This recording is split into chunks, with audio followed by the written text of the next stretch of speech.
Assalamualaikum warahmatullahi wabarakatuh. Yang saya hormati para dosen penguji UIN Siber Syekh Nurjati Cirebon.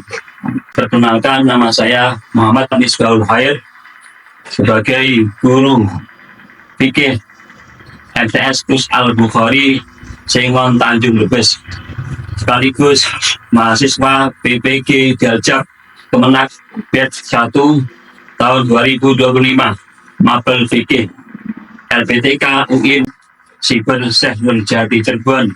Pada hari ini, hari Ahad tanggal 11 Mei tahun 2025, saya akan melakukan pembelajaran berbasis PBL dengan materi sholat dalam keadaan tertentu di kelas 7C.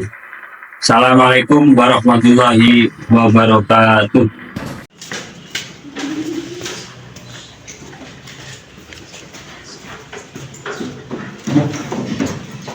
Assalamualaikum warahmatullahi wabarakatuh. Waalaikumsalam warahmatullahi wabarakatuh. Selamat siang anak-anak, apa kabarnya? Alhamdulillah, luar biasa. Allahu Akbar. Alhamdulillah, pada siang ini kita bertemu dalam rangka materi pelajaran yang satu, yaitu sholat dalam keadaan tertentu. Sebelumnya, mari kita berdoa dulu. Bismillahirrahmanirrahim. Raditu billahi rabba wa bil islami dina wa bi Muhammadin nabiyyan wa rasulah. Rabbi zidni ilma warzuqni fahma. Rabbi shrah li sadri wa yassir li amri wahlul 'uqdatam min lisani yafqahu qawli. Amin. Apakah siang ini ada yang tidak masuk? Tidak ada ya? Alhamdulillah.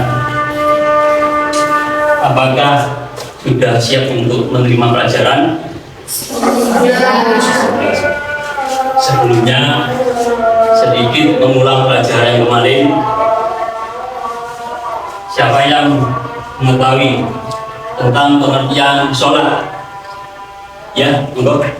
Sholat secara bahasa artinya berdoa, sedangkan secara istilah adalah ucapan-ucapan dan perbuatan-perbuatan tertentu diawali dengan takbiratul ihram dan diakhiri dengan salam. Betul ya? Alhamdulillah. Selanjutnya, rukun sholat yang ketiga apa?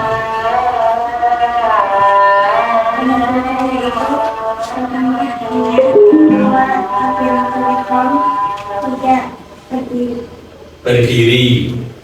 Nah, pelajaran kali ini kaitannya dengan sholatnya orang yang dalam keadaan tertentu, dan artinya adalah orang yang ajis, orang yang tidak mampu melakukan rukun yang berupa berdiri, atau nanti tidak bisa rukuk atau sujud, nanti akan dibahas dalam pelajaran kali ini.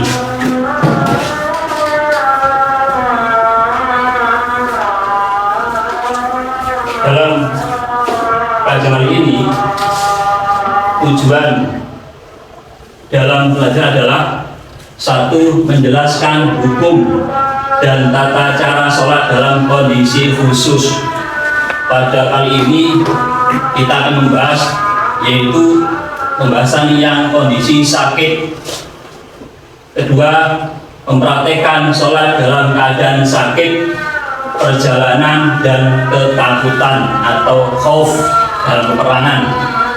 Yang ketiga, menumbuhkan nilai iman, tanggung jawab, dan ikhlas. Sebelum ke materi pelajaran, itu ada lembaran yang di depan itu, tolong dibagikan. Bagikan masing-masing. Itu adalah materi yang kita bahas saat ini, yaitu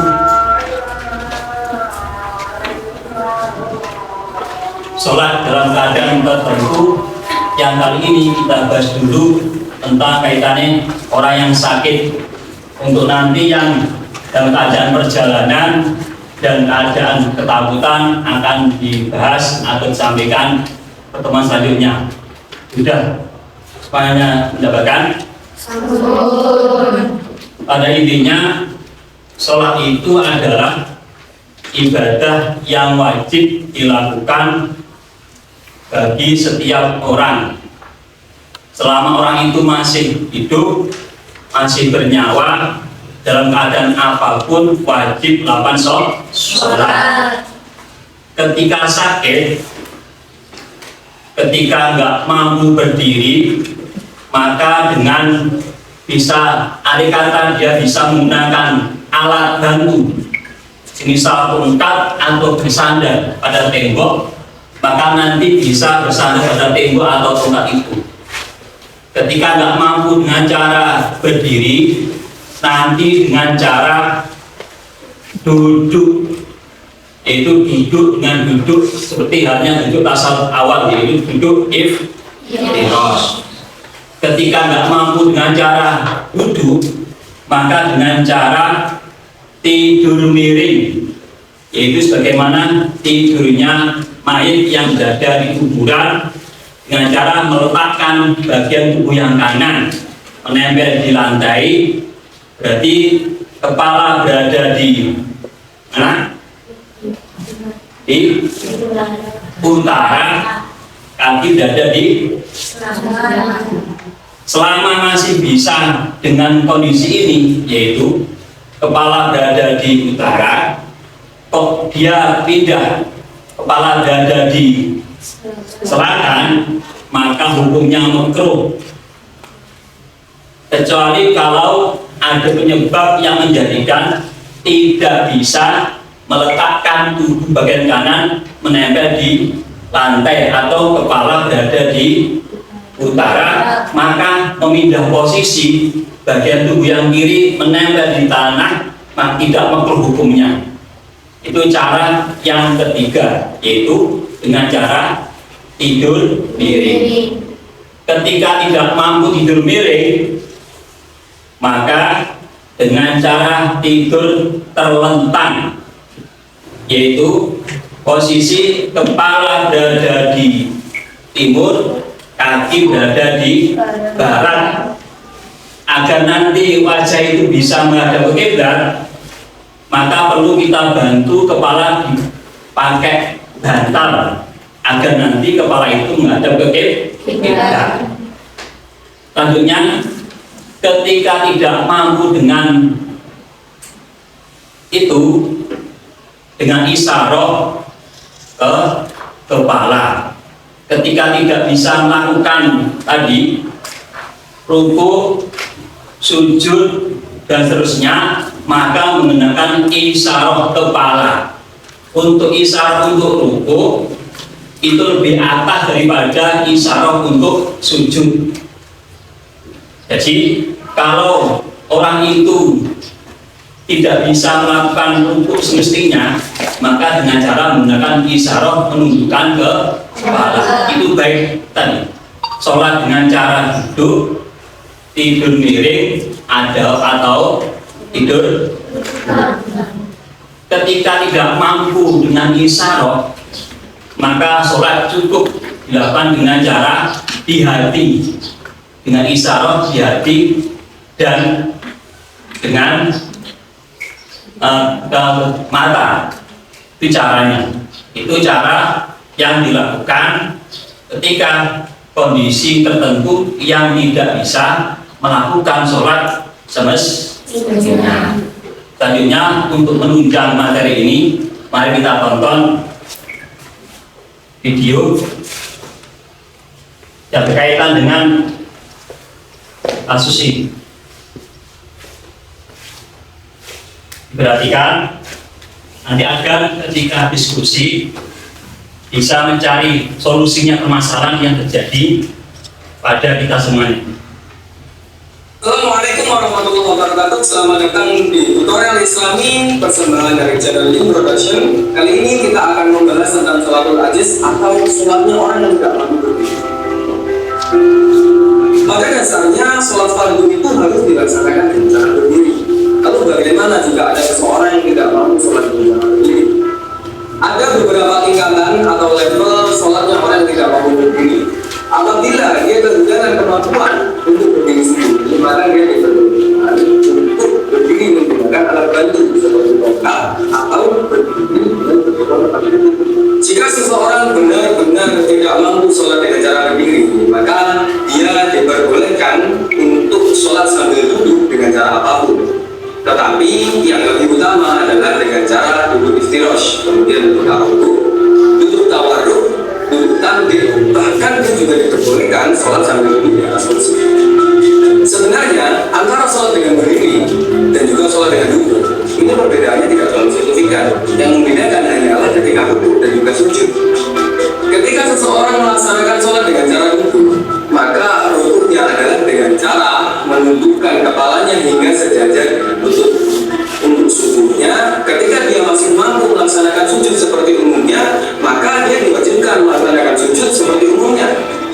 Baru ketika nanti dia tidak mampu sujud seperti biasanya, maka cara sujudnya adalah dengan cara agak menundukkan lebih dalam daripada duduk.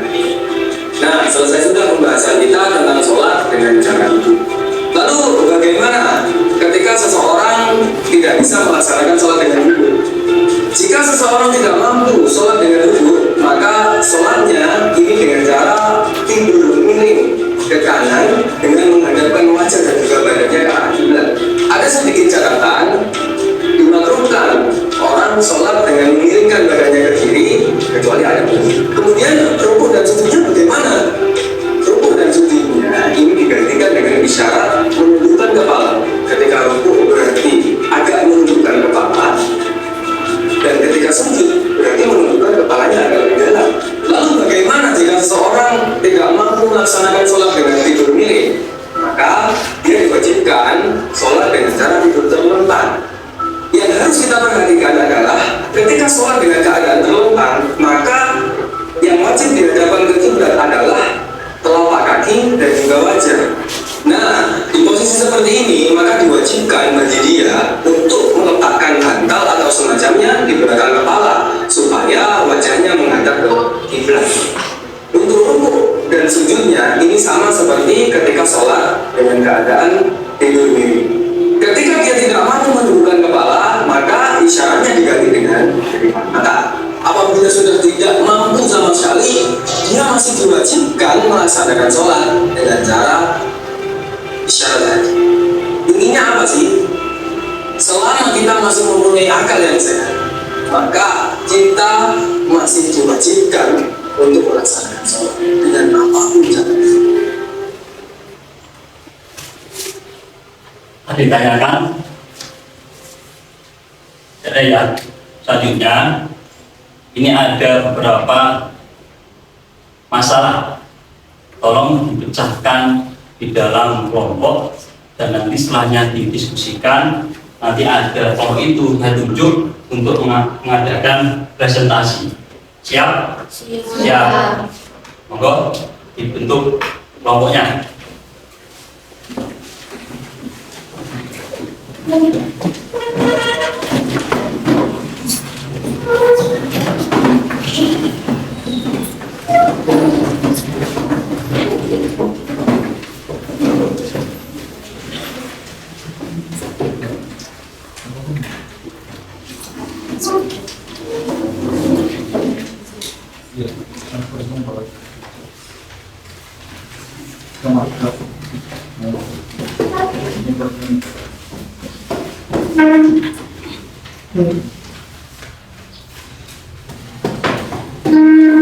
Setelah didiskusikan,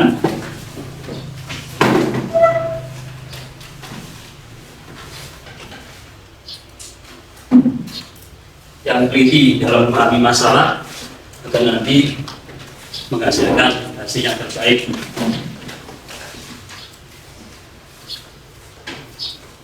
Saya kasih waktu 5 menit.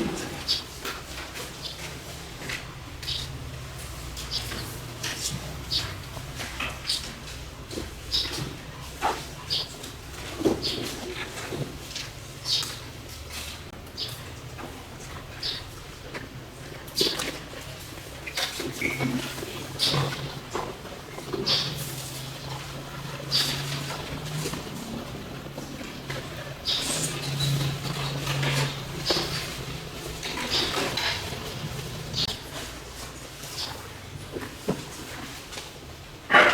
sudah selesai? Sudah? Ya?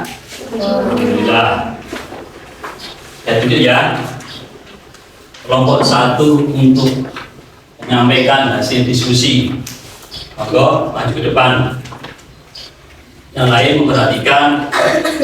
Nanti barangkali ada yang boleh tanggapi.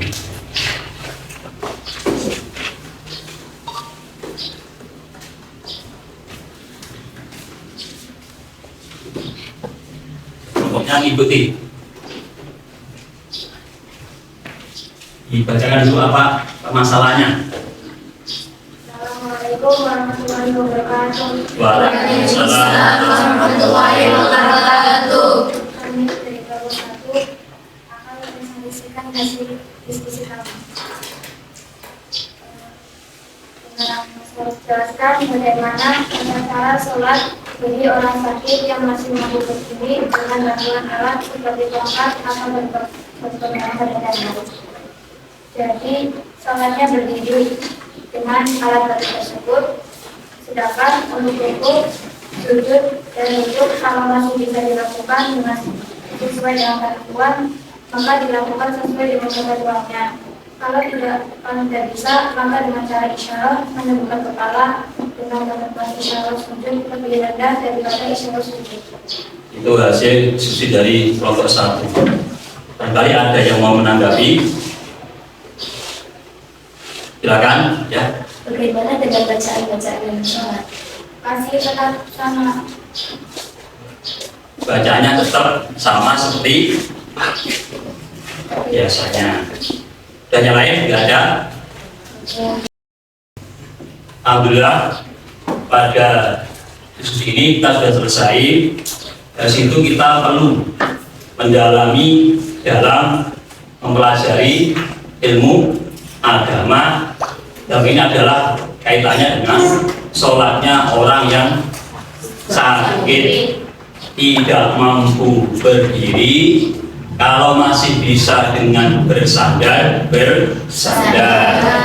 Kalau tidak bisa, nanti dengan menggunakan duduk. Kemudian duduknya itu sebisanya duduk. Karena Allah itu tidak mengendaki kesulitan, tapi mengendaki kemudahan. Kalau tidak bisa duduk dengan cara tidur miring, ya sama ketika kok bisa dengan meletakkan bagian tubuh kanan ke tanah, maka letakkan. Kalau nggak bisa menggunakan bagian tubuh yang kiri. Kemudian kalau tidak bisa tidur miring dengan tidur terlentang.